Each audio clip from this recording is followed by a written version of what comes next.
السلام علیکم ورحمۃ اللہ وبرکاتہ۔ آل انڈیا تحریک امن و سلامتی فاؤنڈیشن کی چینل میں آپ سب کا خوش آمدید ہے۔ آج میں آپ کی خدمت میں بخاری شریف کا درس مسجد عالمگیر شانتی نگر سے لے کر حاضر ہوا ہوں۔ آپ اس کو سنیے اور اس پیغام کو آپ اپنے دوست احباب تک بھی لازمی پہنچائیے۔ اللہ اس کے رسول صلی اللہ تعالی علیہ وآلہ وسلم کا یہ پیغام ہے جو آپ تک پہنچانا یہ میری ذمہ داری ہے۔ یہ حضرت مولانا مفتی محمد عامر خان قاسمی صاحب ایمان افروز خطاب فرما رہے ہیں، ایک ایک لفظ کو آپ کے سامنے پیش کر رہے ہیں۔ آپ اس سے استفادہ اٹھائیے اور چینل کو دینی بیانات سننے کے لیے لائک اور سبسکرائب کر لیجئے۔ اس پروگرام کو دنیا کے کس حصے سے آپ دیکھ رہے ہیں کمنٹ میں لکھیے گا، بیان سماعت فرمائیے۔ باب ما يكره ان يكون الغالب على الانسان الشعر حتى يصده عن ذكر الله والعلم والقرآن۔ امام بخاری اشعار کے بارے میں یہ عنوان قائم کرتے ہیں کہ یہ بات مکروہ ہے کہ انسان پر شعر و شاعری کا اتنا غلبہ ہو جائے کہ اس غلبے سے وہ اللہ کے ذکر سے، علم سے، قرآن سے دور ہو جائے، اتنا زیادہ بعد ہو جائے اس کو دین سے، یہ مکروہ ہے۔ جب مطلق کراہت کہا جاتا ہے تو مکروہ تحریمی مراد ہوتا ہے، یعنی اتنا غلبہ شعر و شاعری کا ہو جائے کہ وہ دین سے دور ہو جائے، قرآن سے، علم سے، اللہ کے ذکر سے، یعنی نمازوں سے، تو اس کے لیے یہ مکروہ لکھا ہے۔ امام بخاری اس کے اوپر حدیثیں لا رہے ہیں اور فرماتے ہیں کہ ان حدیثوں کا یہی محمل ہے، ورنہ عام طور سے شعر و شاعری میں اگر ذکر و اذکار کا تذکرہ ہے جیسا اوپر تذکرہ ہوا ہے تو پھر وہ جواز میں آتا ہے۔ چنانچہ یہاں پر پہلی حدیث لا رہے ہیں ابن عمر رضی اللہ تعالی عنہما سے، وہ نبی کریم صلی اللہ علیہ وسلم سے روایت فرماتے ہیں، فرمایا قال لَأَن يَمْتَلِيَ جَوْفُ أَحَدِكُمْ قَيْحًا خَيْرٌ لَهُ مِنْ أَن يَمْتَلِيَ شِعْرًا۔ فرمایا کہ اگر کسی کا بھر جائے پیٹ پیپ سے تو یہ بہتر ہے اس کے لیے کہ وہ بھر جائے شعر سے، یعنی شعر سے پیٹ کو بھرنا یہ اس سے بھی زیادہ برا ہے کہ آدمی کا پیٹ پیپ سے بھر جائے۔ پیپ انتہائی گندی چیز ہے، مگر اس سے بھی زیادہ گندی چیز یہ شعر و شاعری ہے۔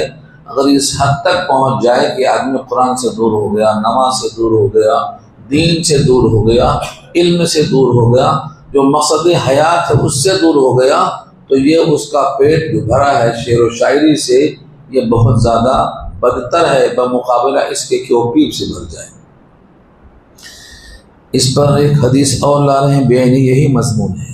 اوپر روایت ابن عمر کی تھی اور یہاں حضرت ابو ہریرہ رضی اللہ عنہ سے روایت ہے، فرمایا نبی کریم صلی اللہ علیہ وسلم نے لَأَن يَمْتَلِيَ جَوْفُ رَجُلٍ قَيْحًا يَرِيهِ، البتہ بھر جائے تم میں سے کسی کا جوف یعنی پیٹ قی پیپ سے، قیحن کا ترجمہ پیپ ہے، یریہی کے بارے میں دو لفظ لکھا ہے حاشیے نے کہ یریہی کے معنی کھائے، اس کو کھانا، اور ایک قول یہ ہے کہ یہ لفظ زائد آ چکا ہے، شارح کہتے ہیں یریہی یعنی اس کو اگر وہ کھائے تو یہ بہتر ہے اس سے کہ اس کا پیٹ بھر جائے شعر و شاعری سے، یعنی شعر و شاعری سے مراد جس میں اللہ کا ذکر نہ ہو، قرآن نہ ہو، تعلیم نہ ہو، بلکہ عام شعر و شاعری جس کا حقیقت سے تعلق نہیں ہوتا، یہ مراد ہے۔ اس کے بعد امام بخاری ایک نیا عنوان قائم کرتے ہیں کہ اگر کوئی شخص کسی سے باتوں باتوں میں کہے طریبت یمینک وَأَقْرَا حَلَقَا، یہ محاورہ ہے، جیسے ہمارے اردو زبان میں محاورہ ہوتا ہے، بدھو بولتے ہیں کسی کو بولتے ہیں مانگ موڑی بولتے ہیں اردو میں، کسی کا شوہر مر گیا تو اس کو مانگ موڑی بولتے ہیں، اس کا شوہر مرنے سے اس کی مانگ کو موڑ دیا گیا، اس طرح سے صاف کر دیا گیا۔ تو یہ ایک محاورہ، جیسے اردو میں بہت سے محاورے ہیں، یہ عربی کا محاورہ ہے۔ یہ کب کہا جاتا ہے؟ امام بخاری اس کو بتانا چاہ رہے ہیں۔ یہ باب ہے نبی کریم صلی اللہ علیہ وسلم کے اس قول کے بارے میں، تریبت یمینک وعقرا حلقہ۔ تریبت یمینک، یمین تو داہنے ہاتھ کو بولتے ہیں، اور تریبت کے معنی تراب سے بنا ہے، مٹی لگے تیرے داہنے ہاتھ کو۔ آدمی جب اچھے قسمت کے ساتھ کوئی کام کرتا ہے تو کہتے ہیں مٹی کو ہاتھ لگائے تو سونا بن جاتی ہے۔ یہ اس کا الٹا ہے کہ تیرے ہاتھ کو مٹی لگے، یعنی تو کچھ بھی کرتا ہے تیرے ہاتھ کو خرابی لگتی ہے۔ تو تریبت یمینوں کے معنی تیرے ہاتھ کو مٹی لگے۔ یہ حضور نے کہاں کہاں استعمال کیا ہے؟ کئی حدیثوں میں استعمال ہوا ہے۔ خاص طور سے جب شادی کے موقع پر لوگ دینداری کو نہیں دیکھتے ہیں، مال جمال حسن اور خاندان دیکھتے ہیں، تو وہاں بھی حضور نے یہی کہا ہے، تریبت یمینک، تیرے ہاتھ کو مٹی لگے۔ یعنی اب لڑائی جھگڑا رکھا ہوا ہے، کیونکہ دونوں میں دنیا طلبی ہے، آخرت کی فکر نہیں ہے، تو اب ٹینشن تو شروع ہو جاتی ہے۔ تو یہاں بھی ایسے کئی حدیثیں لا رہے ہیں جہاں یہ لفظ استعمال ہوا ہے۔ نمبر 2، اقرا۔ اقرا حلقہ، حلق کہتے ہیں سر کے بال کو استورے سے صاف کرنا۔ اگر وہی قینچی سے ہو تو اس کو قصر کہتے ہیں۔ محلقین اور مقصرین دونوں سورہ فتح میں استعمال ہوا ہے۔ قینچی سے کاٹنے ہوئے کو مقصرین کہیں گے اور استورے سے صاف کرنے کو محلقین کہیں گے۔ یہاں آیا ہے لفظ حلقہ، حلق یعنی بال کو استورے سے صاف کرنا، اور اقرا بھی اسی معنی میں ہے کہ جڑ سے بال کو نکال دینا۔ امام بخاری یہاں ایک حدیث لا رہے ہیں حضرت عائشہ کی۔ حضرت عائشہ رضی اللہ تعالیٰ عنہ فرماتی ہیں، ان افلح، افلح نام ہے، یہ ایک آدمی کا نام ہے، اخا ابی القعیس۔ یہ افلح کون ہے؟ بھائی ہے۔ کس کا بھائی ہے؟ ابو القعیس کا۔ یہ ابو القعیس کون ہے؟ اس کا ذکر اسی حدیث میں آ رہا ہے۔ بھائی آیا کس کا؟ ابو القعیس کا بھائی افلح آیا کہ میں اندر آ جاؤں کیا؟ اجازت لے رہا ہے حضرت عائشہ کے پاس اندر آنے کی۔ استأذن علی بعد ما نزل الحجاب، حجاب کا حکم نازل ہو چکنے کے بعد میرے پاس آنے کی اجازت چاہا ابو القعیس کا بھائی افلح، یہ مطلب ہے۔ فقلت واللہ لا آذن له، میں نے کہا اللہ کی قسم میں اس کو اجازت نہیں دوں گی اندر آنے کی، حتی استأذن رسول اللہ، جب تک میں اجازت نہ لے لوں اللہ کے رسول سے صلی اللہ علیہ وسلم۔ فإن أخا أبي القعيس ليس هو أرضعني ولكن أرضعتني امرأة أبي القعيس۔ یہاں ایک مسئلہ ہے رضاعت کا۔ دودھ کون پلاتا؟ ماں پلاتی ہے، عورت پلاتی ہے، لیکن اس کا جو شوہر ہوتا ہے وہ رضاعی باپ بن جاتا ہے۔ تو بی بی عائشہ کہتی ہیں دودھ مجھے مرد نے نہیں پلایا ہے، عورت نے پلایا ہے، لہذا میں اس مرد کو اپنے پاس اجازت نہیں دوں گی۔ یہ ان کو شبہ ہوا، بھائی دودھ تو پلایا عورت نے، تو مرد کو ہمارے پاس آنے کی اجازت کیوں دی جائے؟ یہ ان کا اشکال تھا۔ انہوں نے یہ اشکال نبی سے بیان ہی ایسا ہی پیش کیا کہ اس مرد نے ہمیں دودھ نہیں پلایا، ہمیں اس مرد کی بیوی نے دودھ پلایا ہے جس کا نام ابو القعیس ہے۔ فدخل علی رسول اللہ، پھر میرے پاس جب اللہ کے رسول داخل ہوئے اور میں نے سوال پیش کر دیا، میں نے کہا اے اللہ کے رسول، ان الرجل لیس هو ارضعن، بے شک آدمی نے مجھے دودھ نہیں پلایا ہے، ولیکن ارضعتنی امرأته، لیکن مجھ کو دودھ پلایا ہے اس کی عورت نے۔ قال اذن لی، اس کو اجازت دے دو۔ حضور نے کہا اس کو اجازت دے دو، فإنه عمک، کیونکہ وہ تیرا چچا ہے۔ اس کا جو دودھ پلانے والی عورت ہے اس کا شوہر باپ کے حکم میں ہوگا اور اس کا بھائی تیرا چچا ہو گیا۔ یعنی جو بھی چیزیں نسب سے ثابت ہوتی ہیں وہ تمام چیزیں رضاعت سے بھی ثابت ہوتی ہیں۔ یہاں سے بھی عائشہ کی حدیث آگے آ رہی ہے۔ یحرم من النسب حرم من الرضاعہ ما حرم من النسب، یہ جملہ ان کا ہے۔ اس کے بعد جب حضور نے یہ جملہ کہا کہ اس کو اجازت دے دو تو کہا فَإِنَّهُ عَمُّكِ تَرِبَتْ يَمِينُكَ، تیرے ہاتھ کو مٹی لگے۔ یعنی اتنی موٹی بات سمجھ میں نہیں آتی کہ عورت ہی دودھ پلائے گی، مرد نہیں پلائے گا، لیکن رشتہ تو بنے گا، رشتہ تو بنے گا کہ جس کی بیوی نے پلایا اس کا باپ، اس کا شوہر باپ بن جائے گا، اور اس کا بھائی چچا بن جائے گا، چچا کا بیٹا بنے گا۔ تو تم کو اتنی موٹی بات سمجھ میں نہیں آئی، اس واسطے حضور نے کہا تریبت یمینوں کا، تیرے ہاتھ کو مٹی لگے۔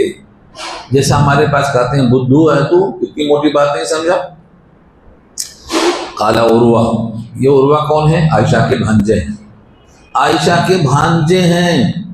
یہ کہہ رہے ہیں حدیث فَبِذَلِكَ كَانَتْ عائشہ، اسی وجہ سے عائشہ فرماتی ہیں، تقول فرماتی ہیں، کانت کے ساتھ تقول لگائیں گے تو فرماتی تھیں، حرموا من الرضاعہ، حرام سمجھو رضاعت سے، ما یحرم من النسب، جو چیزیں حرام ہوتی ہیں نسب سے۔ اور اس کو حدیث میں کہا گیا ہے یحرم من الرضاعۃ ما یحرم من النسب، وہ یحرمو کے بجائے یہاں حرمو امر لقا سے غلا رہی۔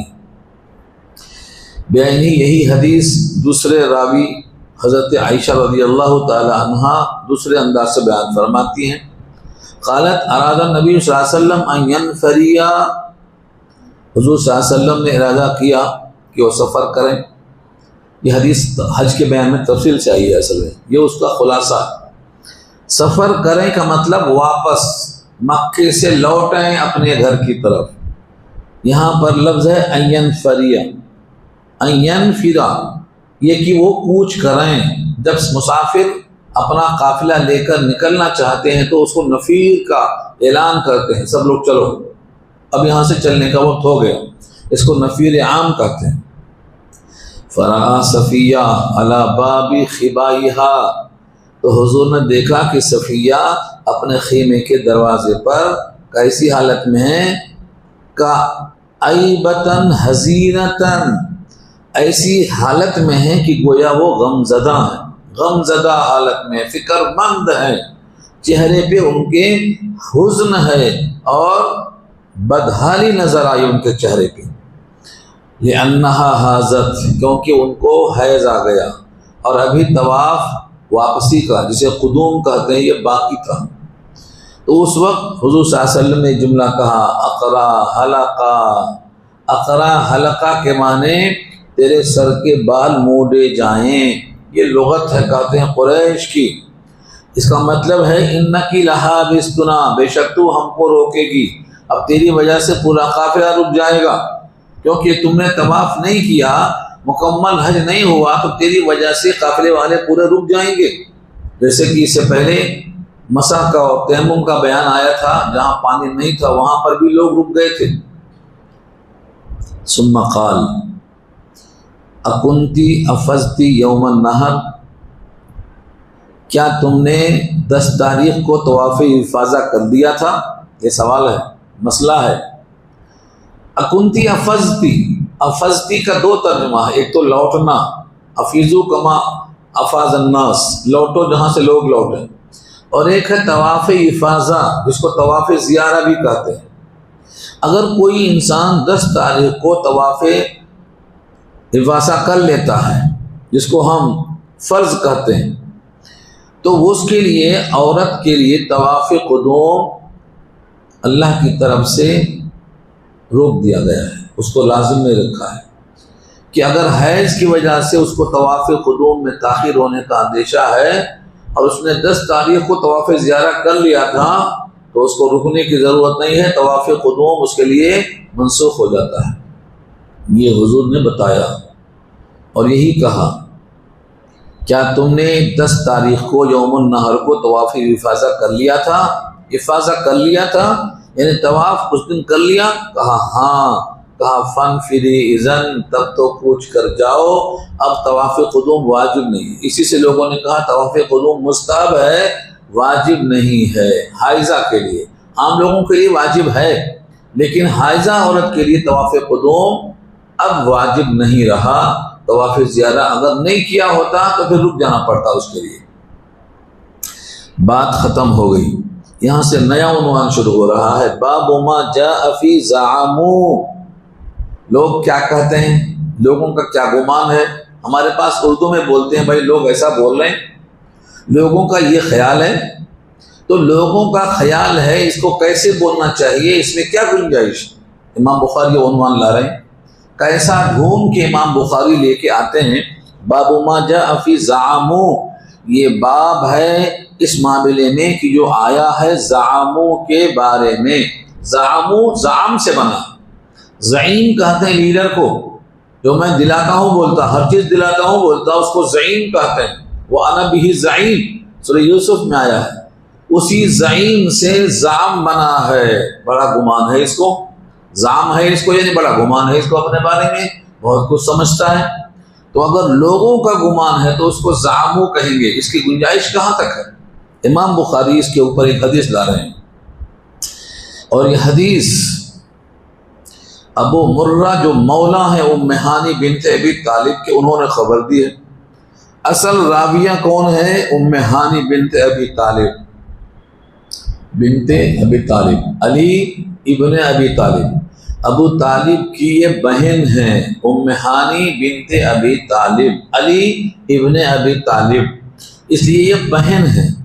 اور ان سے حضور نے نکاح کیوں نہیں کیا تھا؟ کیونکہ انہوں نے ہجرت نہیں کی تھی جب اس وقت ضرورت تھی. تو فتح مکہ کے بعد ان سے نکاح منع کر دیا گیا جنہوں نے ہجرت نہیں کی تھی، مہاجرات میں شامل نہیں تھی. یہ بھی ان میں شامل ہیں. تو آگے فرمایا یہاں پر کہ یہ روایت ہے ام ہانی بنت ابی طالب سے. انہوں نے خبر دی ہے کہ انہوں نے سنا ہے ام ہانی بنت ابی طالب سے کہتے ہوئے ذهبت الى رسول اللہ عام الفتح. فتح مکہ کو کہتے ہیں عام الفتح. فتح مکہ کے سال میں رسول کے پاس تشریف لے گئی. فوجدته يغتسل. میں نے حضور کو جب گھر پر پہنچ کر دیکھا تو آپ غسل کر رہے تھے. یعنی جب میں گھر پہنچ رہی ہوں تو حضور اس وقت غسل میں مشروف تھے. یغتسل. وفاطمۃ ابنتہ تسترہ. اور فاطمہ جو آپ کی بیٹی ہیں وہ آپ کو پردے سے آڑ کر رہی تھی. یعنی غسل کرنے والے کا جسم لوگوں کی نگاہوں سے اوجھل کرنے کو جو پردہ کیا جاتا ہے، اس وقت ایسا انتظام نہیں تھا کہ حمام بند ہو جائے تو کہیں بھی کوئی نہاتا تو اس کے لیے پردے کا انتظام ہوتا تھا. تسترہ کا مطلب یہ ہے. فسلمت علیہ. میں نے اسی حال میں سلام کر دیا. فقال من هذه. حضور نے کہا یہ کون ہے؟ فقلت انا ام ہانی بنت ابی طالب. میں نے کہا میں ہوں ام ہانی بنت ابی طالب. ہمارے پاس لوگ کہتے ہیں میں ہوں، بس آگے نہیں بولتے ہیں. یہاں ثابت ہو رہا ہے کہ میں ہوں نہیں بولنا ہے، میں فلاں ابن فلاں ہوں بولنا، تاکہ تعارف ہو جائے اور اجازت دینا ہے یا نہیں دینا ہے ان کو مشکل پیش نہ آئے. لیکن ہمارے پاس لوگ بس میں ہوں بولتے رہتے ہیں. گھنٹہ بھر میں ہوں بولتے رہیں گے. میں فلاں ہوں، فلاں کا بیٹا ہوں، یہ کبھی نہیں بولتے ہیں. اس میں شرم محسوس کرتے ہیں. یہاں دیکھیے کتنا واضح ہے. انا ام ہانی بنت ابی طالب. فقال مرحبا بام ہانی. حضور نے کہا مرحبا. مرحبا یہ مخفف ہے، اس کا فل فارم ہے اہلاً و سہلاً مرحبا. اتیت اہلاً و اتیت سہلاً. اتیت اہلاً کے معنی تم اپنے گھر والوں میں آئے ہو، اور وطیت سادن کے معنی تمہارے پاؤں تلے زمین نرم ہے، مطلب قالین بچھا ہوا تمہارے لیے، کوئی ٹھوکر لگنے والی بات نہیں ہے. تو اس کو مخفف کر کے مرحبا کہتے ہیں. اہلاً و سہلاً مرحبا یہ مکمل لفظ ہے. تو ام ہانی کو حضور نے کہا مرحبا بام ہانی. فلما فرغ من غسلی. جب حضور فارغ ہو گئے اپنے غسل سے، قاما کھڑے ہوئے. فصلی 8 رکعات. 8 رکعت پڑھا آپ نے.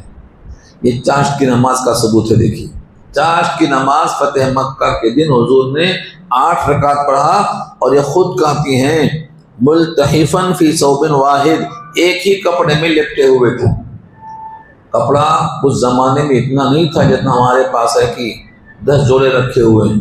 ایک ہی کپڑا ہوتا تھا، کبھی کبھی 2 چادر، ایک نیچے ایک اوپر، اور کبھی ایک ہی چادر ہوتی تھی تو کمر سے اس کو لپیٹ لیتے اور سامنے لا کر پھر قینچی مار کے پھر پیچھے لے جاتے اور گردن پہ گانٹھیں مار دیتے.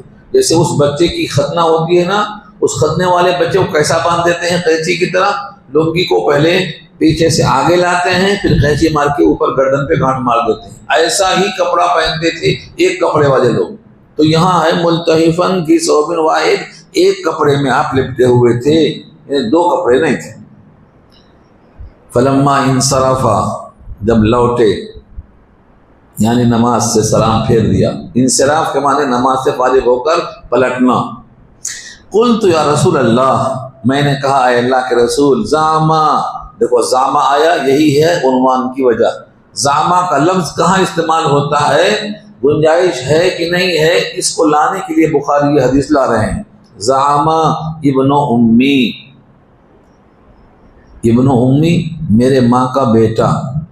زعما ابن امی کیوں کہا، یہ ترحم پیدا کرنے کے لیے. جیسے حضرت ہارون نے موسیٰ سے کہا تھا یا ابن امی، اے میرے ماں کے بیٹے میری داڑھی مت پکڑو. جب حضرت ہارون کی داڑھی ایک ہاتھ میں اور دوسرے ہاتھ میں سر کے بال موسیٰ نے کھینچا تو انہوں نے یہی کہا تھا یا ابن امی.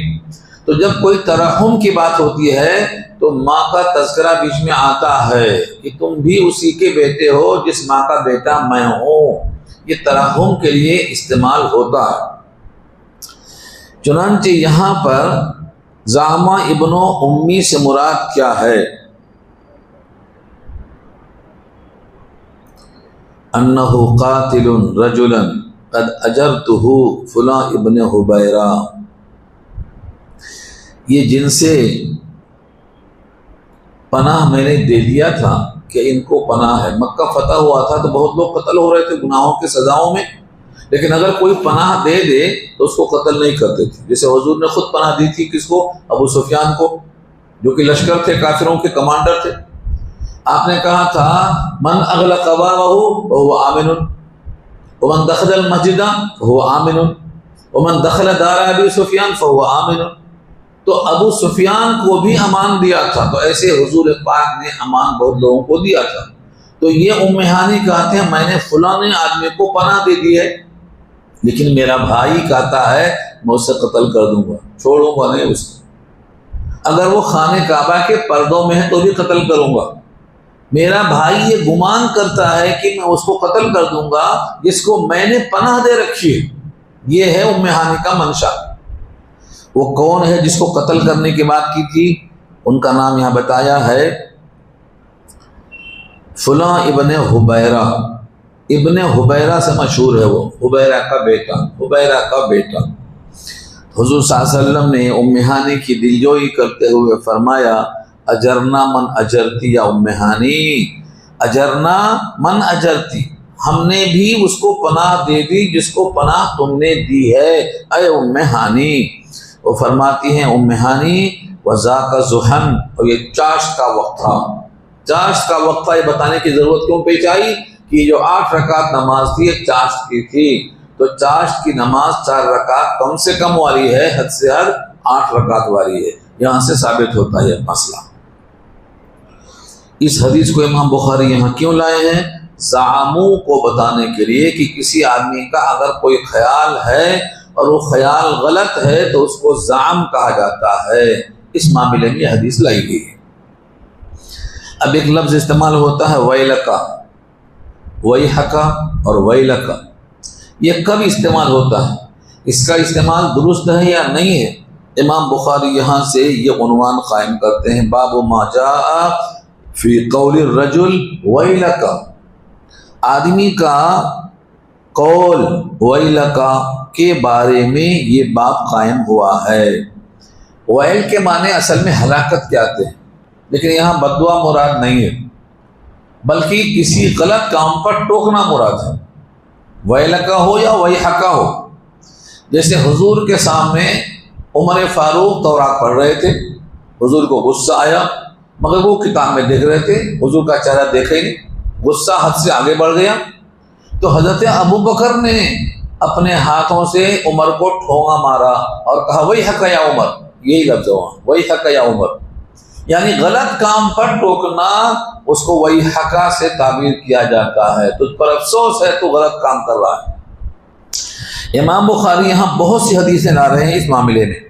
پہلی حدیث انس رضی اللہ تعالی عنہ سے مروی ہے، نبی کریم صلی اللہ علیہ وسلم نے دیکھا ایک آدمی کو یسوق بدنتن، بدنہ کہتے ہیں اس جانور کو جو حج میں قربان کرنے کو لے جایا جاتا ہے۔ بدنہ کی جمع بدنہ آتی ہے، سورہ حج پارہ 17 میں یہ لفظ ایسی ہی آیا ہے، وَالْبُدْنَ جَعَلْنَاهَا لَكُمْ مِنْ شَعَائِرِ اللَّهِ، تو وہاں بدنہ ہے یہاں بدنہ ہے، ایک اگر سنگل ہے تو اس کو بدنہ کہیں گے۔ ایک آدمی لے کے جا رہا ہے بدنہ کو اور حضور نے دیکھا یہ پیدل پھر رہا ہے اور اونٹ خالی جا رہا ہے، تو آپ نے کیا کہا ارکبھا، اس پر سوار ہو جا۔ تو وہ آدمی کہتا ہے یہ بدنہ ہے، یعنی قابل تعظیم ہے، اس زمانے میں لوگ اس پر بیٹھنے کو برا سمجھتے تھے، یہی کہہ رہا ہے یہ تو بدنہ ہے، اللہ کی خاطر ذبح ہونے جا رہا ہے، میں اس پر کیسے بیٹھوں، یہ اس کا منشا ہے۔ حضور نے پھر کہا ارکبھا، اس نے کہا بدنہ ہے، حضور نے کہا بیٹھ جا، 3 مرتبہ حضور نے کہا، تیسری بار جب نہیں بیٹھا تو حضور نے کہا ویلکا، کم بخت، افسوس ہے تیری عقل پہ، تو یہ اتنی بات نہیں سمجھ پا رہا ہے کہ ذبح ہونے کے وقت ذبح ہوگا، لیکن اب تو اونٹ سواری کے لیے ہے، اس کی پیدائش ہی سواری کے واسطے ہوئی ہے۔ اللہ تعالیٰ نے جانوروں کی پیدائش ہی اس واسطے کی ہے کہ اس سے تم فائدہ اٹھاؤ، سواریاں اٹھانا اس کا کام ہی ہے، وہ جس کا ذکر سورہ نحل میں اللہ نے کیا ہے، لِتَرْكَبُوهَا وَزِينَةً، تم سواریاں اس پر کرو اور تمہارے واسطے زینت بھی ہے، جو چیز تمہارے لیے پیدا ہوئی ہے تم اس پر بیٹھتے نہیں ہو، مشقت جھیلتے ہو، اس پر آپ نے ویحکا فرمایا، ویلکا فرمایا۔ یہاں لفظ ویلکا بھی ہے اور لفظ ویحکا بھی ہے، دونوں تقریباً ایک ہی معنی میں استعمال ہوتے ہیں، کہیں ویحکا آئے گا کہیں ویلکا آئے گا۔ اس کے بعد ایک روایت پھر لائے ہیں ابو ہریرہ رضی اللہ تعالیٰ عنہ سے، اسی معنی میں ہے، ایک آدمی کو حضور نے دیکھا بدنہ لے کر جا رہا، یسوق بدنہ، ساق یسوق معنی لے کر جانا، اگر پیچھے سے ہوگا تو اس کو مار کے ہکالتا ہے، اور آدمی اگر آگے ہوگا تو رسی پکڑ کے کھینچتا ہے، اس کو یسوق کہتے ہیں۔ یسوق بدنہ، آدمی کو دیکھا کہ وہ بدنہ کو لے کر کھینچ کر جا رہا ہے، حضور نے اس سے کہا ارکبھا، اس نے کہا یا رسول اللہ انہا بدنتن، یہ تو بدنہ ہے، قال ارکبھا ویلک فی الثانیہ او فی الثالثہ، دوسری بار میں ویلکا یا تیسری بار میں ویلکا حضور نے کہا ہے، کیونکہ اس کی بات سمجھ میں اس کو نہیں آ رہی تھی۔ اس کے بعد ایک روایت اور لائے ہیں، یہ بھی انس بن مالک کی روایت ہے، انہوں نے کہا کہ نبی کریم صلی اللہ علیہ وسلم سفر میں، وَكَانَ مَعَهُ غُلَامٌ لَهُ أَسْوَدٌ، اور آپ کے ساتھ ایک غلام تھا، آپ کا ایک غلام تھا، اس کو اسود کہتے ہیں، یا تو اسود نام ہوگا، جیسا کہ انجشہ آگے آ رہا ہے، انجشہ نام ہے، تو اسود کے معنی سیاہ فام تھا، یعنی غلام کالا حبشی تھا، اس کو انجشہ سے یاد کرتے تھے، انجشہ اس کا نام۔ یہدو، یہدو کا ذکر پیچھے آ چکا ہے، جب کوئی ہدی خوانی کرتا ہے، اچھی نظمیں پڑھتا ہے تو اونٹ تیز تیز چلتے ہیں، اس کی میٹھی آواز سے مسرور ہو کر سرور میں تیز تیز چلتے ہیں، تو یہدو اندشہ کی آواز بہت اچھی تھی، عام طور سے ہرشیوں کی آواز بہت اچھی ہوتی ہے اور میٹھی آواز میں قرآن میں پڑھتے ہیں وہ، تو یہ اچھی آواز میں گا رہے تھے۔ حضور نے ان سے کہا ویحک یا انجشہ، یہاں بھی دیکھو ویحک آیا بجائے ویلک کے، ویحک یا انجشہ رویدک بالقواریر، یہ پیچھے حدیث آ چکی ہے، قواریر جمع ہے، قواریر من فضہ، سورہ دہر میں آیا ہے، جنت میں کچھ چیزیں ایسی ہوں گی کہ وہ آئینے کی ہوں گی، چاندی کی ہوں گی مگر آئینے کی طرح صاف ہوں گی اور آر پار نظر آئے گا، اس کو قواریر کہا ہے۔ یہاں قواریر سے مراد جن کے دل آئینے کی طرح ہیں وہ عورتیں مراد ہیں، تو انجشہ سے کہا رویدکا، سنبھال کے چل قواریر کو لے کر، یعنی نظمیں مت پڑھ، تیرے پڑھنے سے اونٹ بھاگیں گے، وہ گر پڑیں گی، اور ان کے دل میں تیری ابو سعید خدری رضی اللہ تعالیٰ عنہ نے کہا بین النبی صلی اللہ علیہ وسلم یقسم ذات یوم قسما، ہمارے درمیان نبی کریم صلی اللہ علیہ وسلم تقسیم کر رہے تھے ایک دن کچھ تقسیم، یعنی کچھ چیزیں بانٹ رہے تھے لوگوں کو، جب مال آتا ہے تو آپ تقسیم کرتے تھے، تو قسماً کچھ بھی تقسیم کر رہے تھے۔ فقال ذوالخویسر، یہ آدمی کا نام ہے، ذوالخویسر یہ آدمی کا نام ہے، اس نے کہا، روایت ہے رجل من بنی تمیم، یہ قبیلے کا نام ہے، بنو تمیم قبیلہ ہے، اس میں سے ایک آدمی جس کا نام ذوالخویسر ہے، اس نے کہا یا رسول اللہ اعدل، عدل کرو، یعنی برابر برابر سب کو دو، کسی کو کم کسی کو زیادہ مت دو، یعنی بے انصافی ہو رہی ہے، انصاف کرو، یہ الزام لگا رہا ہے۔ نام اچھی طرح یاد کر لیجیے، ذوالخویسر ہیں، یہ بنی تمیم کے ہیں، اور کہتے ہیں نبی سے کہ عدل کرو۔ حضور نے کیا جملہ کہا، ویلک من یعدل اذا لم اعدل، تجھ پر افسوس ہے، کون عدل کرے گا جبکہ میں عدل نہیں کروں گا؟ یعنی جس قوم کا رسول عدل نہیں کرے گا تو امتی کیا عدل کرے گا؟ یہ حضور نے جواب میں کہا۔ اس جواب سے عمر سمجھ گئے کہ یہ شخص نبی کے لیے نشانہ بنا رہا ہے اور نبی کے لیے تکلیف دہ باتیں کہہ رہا ہے۔ عمر نے فوراً کہا اذن لی فَلِأَضْرِبْ عُنُقَهُ، اجازت دے دیجئے مجھے تاکہ میں اس کی گردن اڑا دوں۔ حضرت عمر سے زیادہ تیز اس کام میں اور کوئی نظر نہیں آیا، ہمیشہ آپ نے یہی کہا۔ کئی واقعات ہیں، اگر یہ جمع کیا جائے کہ عمر نے کہا گردن اڑا دوں تو ایک کتاب بنے گی، اتنے واقعات ہیں، اتنے واقعات ہیں عمر کے۔ انہوں نے کہا کہ اجازت دے دو میں اس کی گردن اڑا دوں۔ حضور نے کہا لا، نہیں، ان لہو اصحابا، بے شک اس کے لیے کچھ ساتھی ہیں۔ وہ ساتھی کیسے ہیں؟ یحقروا احدکم صلاتہ مع صلاتی، تمہارا کوئی بھی آدمی حقیر سمجھے گا اپنی نماز کو ان کی نمازوں کے سامنے، لمبی نمازیں پڑھتے ہیں۔ یہی وجہ تھی جس کی بنا پر تبلیغیوں کو مرکز بنایا گیا تھا کہ وہ بھی لمبی نمازیں پڑھتے ہیں، لمبی نمازیں پڑھتے ہیں، اس واسطے لیا تھا ان کے خلاف حدیث بتایا تھا، حالانکہ ان کے لیے ہے نہیں، ہے ان کا نام بھی لوں گا آخر میں۔ تو انہوں نے کہا کہ ان کی نماز اتنی طویل ہوتی ہے کہ تم اپنے نماز کو حقیر سمجھو گے ان کے مقابل میں، وَصِيَامَهُ مَعَ صِيَامِهِمْ، اور اپنے روزے کو حقیر سمجھو گے ان کے روزوں کے سامنے۔ يَمْرُقُونَ مِنَ الدِّينِ كَمُرُوقِ السَّهَمِ مِنَ الرَّمِيَّةِ، اس کے باوجود وہ لوگ نکل چکے ہیں دین سے جیسے تیر نکل جاتا ہے شکار میں سے آر پار ہو کے، شکار میں تیر داخل ہوتا اس پار چلا جاتا ہے، ایسے لوگ بھی دین میں داخل ہوئے، دین سے باہر نکل گئے، مطلب یہ دین میں نہیں، بے دین لوگ ہیں، نمازیں پڑھتے ہوں گے، روزہ رکھتے ہوں گے، لیکن یہ ایسا نکل گئے ہیں دین سے جیسے کوئی شکار کے اندر سے تیر باہر نکل جاتا ہے۔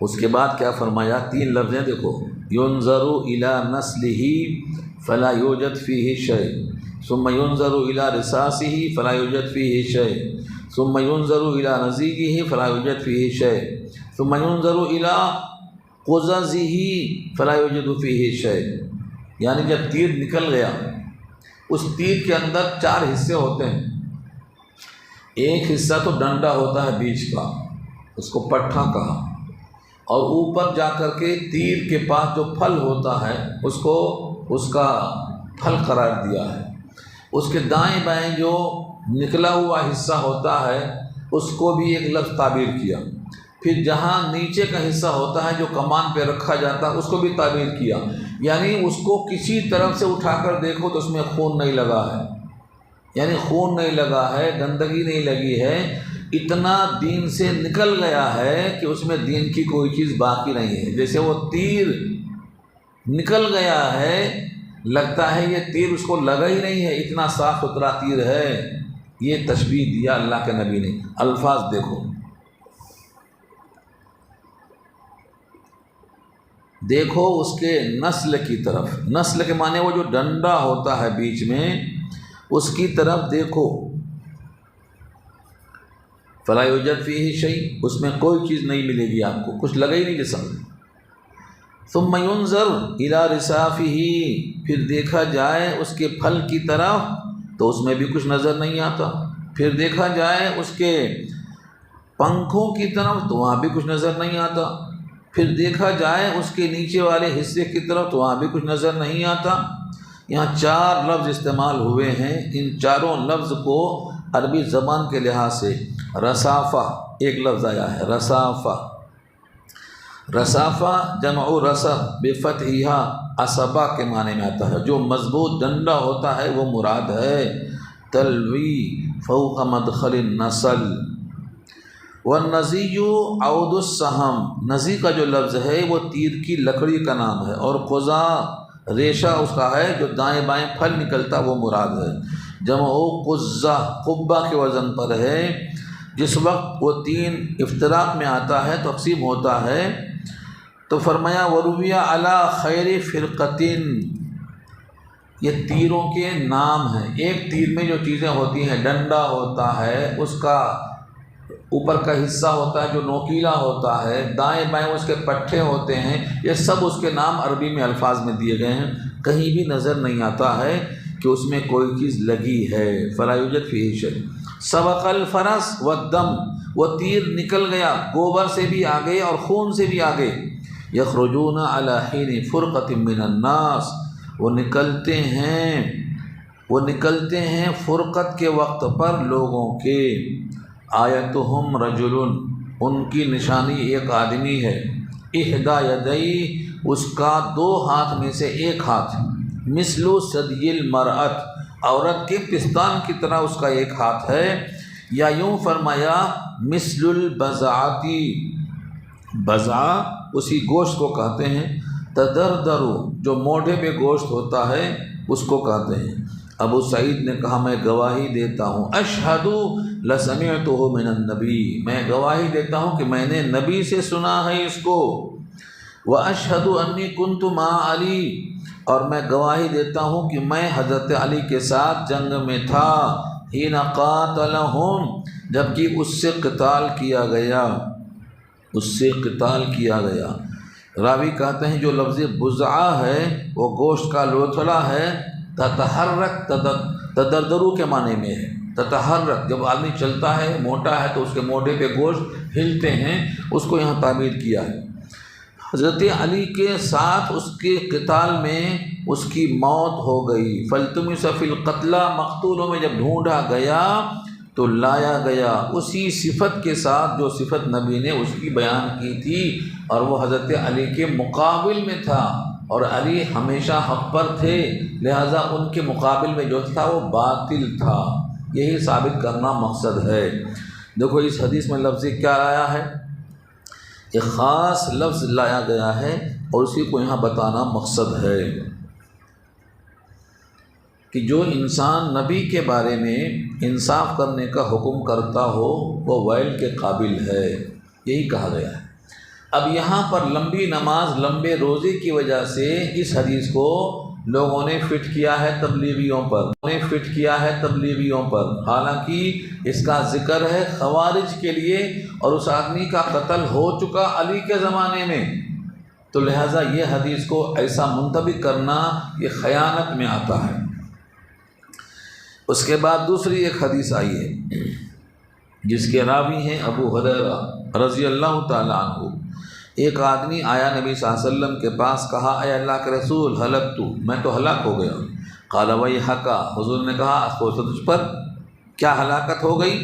وقعت علی اہلی فی رمضان، رمضان کے مہینے میں اپنی بیوی کے پاس چلا گیا، یعنی مجھ سے یہ صحبت ہو گئی۔ آپ نے کہا یہ غلام آزاد کر دے۔ قال ما اجدھا، میرے پاس غلام کہاں ہے؟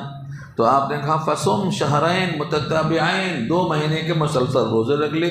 قال لا استطیع، مجھے اس کی استطاعت نہیں ہے۔ کہا فاطعم 60 مسکینہ، 60 مسکین کو کھانا کھلا دے۔ کہا میں یہ بھی نہیں پاتا ہوں کہ کھلا دوں۔ فأتی بعرق، اتنے میں کسی نے لا کر نبی کے پاس ایک ٹوکرا رکھا کھجوروں کا، جس کو عرق کہتے ہیں، ہمارے پاس من بولتے، کنٹل بولتے، ویسے عربی زبان میں عرق بولتے ہیں، ایک بڑے ٹوکرے کو جس میں کم سے کم 60 کھجوریں ہوتی ہیں، وہ لا کے رکھ دیا۔ حضور نے کہا اس کو لے لے اور جا کے صدقہ کر دے، فتصدق بھی، لے جا کر کے صدقہ کر دے۔ اس نے کہا اے اللہ کے رسول، اعلی غیر اہلہ، کیا میرے اہل کے علاوہ کسی اور پر، اس ذات کی قسم جس کے قبضے میں میری جان ہے، مدینہ کے دونوں پہاڑوں کے درمیان، ما بین تنبئی، یہاں تنبئی آیا ہے، دوسرے میں لابتئی آتا ہے، مدینہ کے دونوں پہاڑوں کے درمیان یعنی پورے مدینہ میں، احوج منی، کوئی بھی مجھ سے زیادہ حاجت مند نہیں ہے، سب سے زیادہ غریب میں ہی ہوں، میرے ہی بچے غریب ہیں۔ حضور صلی اللہ علیہ وسلم ہنس پڑے، فضحک النبی صلی اللہ علیہ وسلم حتی بدت انیابہ، حضور اتنا ہنسے کہ آپ کے سامنے کے دانت کھل گئے۔ آپ نے کہا لے لے اس کو اور جا کے اپنے بچوں کو کھلا دے۔ اس حدیث کی مطابقت کی یونس نے زہری سے، اور عبد الرحمن نے کہا ابن خالد سے، انہوں نے زہری سے، کہ ویلکا کا لفظ یہاں بھی استعمال ہوا ہے، تو لفظ ویلکا افسوس کے معنی میں بھی استعمال ہوتا ہے۔ ابھی اس باب میں حدیثیں اور موجود ہیں، 2 حدیثیں اور سن لیجئے کیونکہ بیان دیر سے شروع ہوا ہے۔ ابو سعید خدری کی روایت آتی ہے کہ ایک دیہاتی آیا اور اس نے کہا اللہ کے رسول مجھے خبر دیجئے ہجرت کے بارے میں۔ آپ نے کہا ویحکا، تجھ پر افسوس، ان شان الہجرت شدید، ہجرت کی شان تو بڑی سخت ہوتی ہے، سب چھوڑنا پڑتا۔ فہل لک من ابل، کیا تیرے پاس اونٹ ہے؟ کہا ہاں۔ قالا نعم۔ قالا فہل تؤدی صدقتها، کیا تم صدقہ دیتے ہو، اس کا زکوٰۃ دیتے ہو؟ قالا نعم۔ قالا فعمل من وراء البحار، جا کے عمل کرو سمندر کے اس پار، فإن اللہ لن یترک من عملک شیء، بے شک اللہ کم نہیں کرے گا تیرے عمل میں سے کچھ بھی۔ یعنی ہجرت کرنا ضروری نہیں ہے کہ ہجرت نہیں ہوگی تو جنت نہیں ملے گی، اونٹ میں کوشش کر لے تیرے واسطے جنت میں ہی مل جائے گی، بس زکوٰۃ دینا ضروری ہے، اس کی اونٹ میں لگ کر زکوٰۃ دینا ضروری ہے، ہجرت کے لیے ضروری نہیں ہے۔ یہاں بھی لفظ ویل بتایا گیا۔ اس میں بہت سی بحثیں ہیں مگر ان بحثوں کی طرف ہم نہیں جائیں گے، وقت ختم ہو رہا ہے۔ 2 حدیثیں اور بھی اس میں آ رہی ہیں۔ پہلی حدیث کے راوی ہیں ابن عمر رضی اللہ عنہما، نبی صلی اللہ علیہ وسلم سے روایت کرتے ہیں، فرمایا ویلکم اوا ویحکم، 2 لفظ استعمال کیا، ویل یا ویح۔ شعبہ کہتے ہیں شک ہوا ہے، اور جملہ یہ تھا لا ترجعوا بعدی کفارا، میرے بعد کافر ہو کر لوٹنا نہیں، کہ یضرب بعضکم رقاب بعض، کہ تم میں سے بعض کی بعض گردنیں مارنے لگو، یہ حضور نے نصیحت کی۔ اس کے بعد کی ایک حدیث اور لا رہے ہیں کہ ایک آدمی گاؤں والوں میں سے آیا، احد البادیہ، انس کی روایت ہے، ایک آدمی بادیہ یعنی گاؤں والوں میں سے حضور کے پاس آیا اور کہا اللہ کے رسول قیامت کب قائم ہونے والی ہے؟ متی الساعۃ قائمہ؟ قال ویلکا، افسوس ہے تیرے اوپر، کیا تیاری کی ہے تو نے اس کے لیے؟ قال ما اعددت لها الا انی احب اللہ ورسولہ، کہا میں نے تیاری تو نہیں کی ہے مگر مجھے محبت ہے اللہ سے، اس کے رسول سے۔ آپ نے کہا انک مع من احببت، انک مع من احببت، بے شک تو ان کے ساتھ رہے گا جس سے تجھے محبت ہے۔ ہم نے کہا ونحن کذالک، صحابی جو روایت کرتے ہیں نا وہ انس ہیں، وہ کہتے ہیں اور ہم بھی اسی طرح، یعنی ہم بھی ان کے ساتھ رہیں گے جن سے ہماری محبت ہے۔ اس کو حضور نے سن کر کہا نعم، ففرحنا یومئذ، ہم اس دن بہت خوش ہو گئے، فرحاً شدیدہ، کہ ہمیں حضور سے محبت ہے اور ہم حضور کے ساتھ رہیں گے، یہ بہت بڑی خوشخبری کی بات ہے۔ فمر غلام بالمغیرہ، مغیرہ کا ایک غلام گزرا، وکان من اقرانی، اور وہ ہمارے ساتھیوں میں سے تھا، فقال انا اخر ھذا فلن یدرکہ الحرم، کہتے ہیں کہ جو یہ آدمی ابھی گزرا ہے نا، اگر یہ مؤخر کیا گیا ہرگز نہیں پہنچے گا اس کو بڑھاپا، یہاں تک کہ قیامت قائم ہو جائے گی۔ ابھی جو آدمی گزرا نا، یہ آدمی کو بڑھاپا نہیں آئے گا، قیامت پہلے آ جائے گی۔ اب سوال یہ ہو رہا ہے کہ وہ قیامت تو اب تک نہیں آئی۔ قتادہ کہتے ہیں میں نے سنا ہے انس سے، وہ نبی صلی اللہ علیہ وسلم سے، یہ آدمی بوڑھا نہیں ہوگا کہ قیامت آ جائے گی، تو قیامت کہاں آئی؟ اس پر ایک روایت آئی ہے من مات فقد قامت قیامت، قیامت صغریٰ مراد ہے یہاں۔ جب بھی انسان مرتا ہے اس کی قیامت شروع ہو جاتی ہے، کیونکہ حساب کتاب شروع ہو جاتا ہے، تو یہ قیامت صغریٰ ہے۔ رہا سب کی قیامت، اس کو قیامت کبریٰ کہتے ہیں، وہ تو سب کے لیے جب آئے گی۔ یہاں حضور کی مراد کی قیامت صغریٰ سے بات ختم ہو گئی۔ آگے محبت جس سے ہوگی اس کی علامت کیا ہوگی، یہ بحث بہت پیاری ہے، انشاءاللہ اس کو ہم آئندہ ہفتے میں رکھیں گے۔ کوئی سوال کرنا ہے تو آپ کر سکتے ہیں۔ ابھی تو حال میں 100 سال بھی نہیں ہوئے۔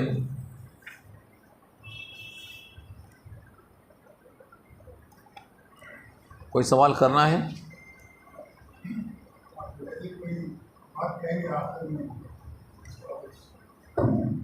کیا تعلق تھا وہ؟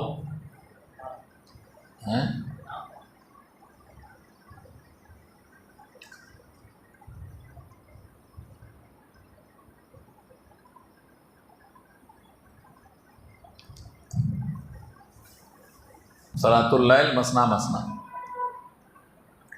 دعا کر لیجیے۔